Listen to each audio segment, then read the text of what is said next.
to the general assembly and the church of the firstborn who are registered in heaven, to God, the judge of all, to the spirits of just men made perfect, to Jesus, the mediator of the new covenant. You have come to Mount Zion. That permanence, that security, it belongs to you in Christ. It is not something you are working toward. It is something you have already come to. Romans chapter 8, verse 28 adds this anchor. And we know that all things work together for good to those who love God, to those who are the called according to his purpose. That little phrase, we know, is doing a lot of work in that sentence. Not we hope, not we have a strong intuition. We know it is settled, it is established. Even when everything around you feels anything but settled. Here's your practice from Psalm 87. This week, when doubt starts to gain ground, when your circumstances feel louder than your theology, choose one specific truth about God's character and either write it down or say it out loud. Not a list of 10 truths, because you will get to number 3 and mentally check out. Just one. God is still sovereign over this situation. God still keeps every promise he has ever made.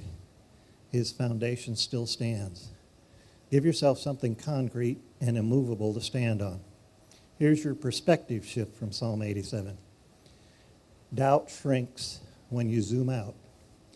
It almost always grows biggest when we are locked in on the immediate, the relationship, the finances, the diagnosis, the door that will not open.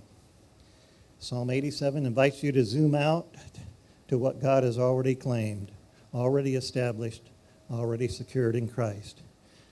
Your circumstances are real. Do not minimize them, but they are not the full picture. And when doubt is loud, sometimes the most important thing you can do is deliberately zoom out your field of vision out to the bigger picture that God has already set in place. Psalm 87 gives us the anchoring cry, the deliberate zoom out, stand on what God has established response to doubt. And for some of you, that perspective shift is exactly what you need tonight.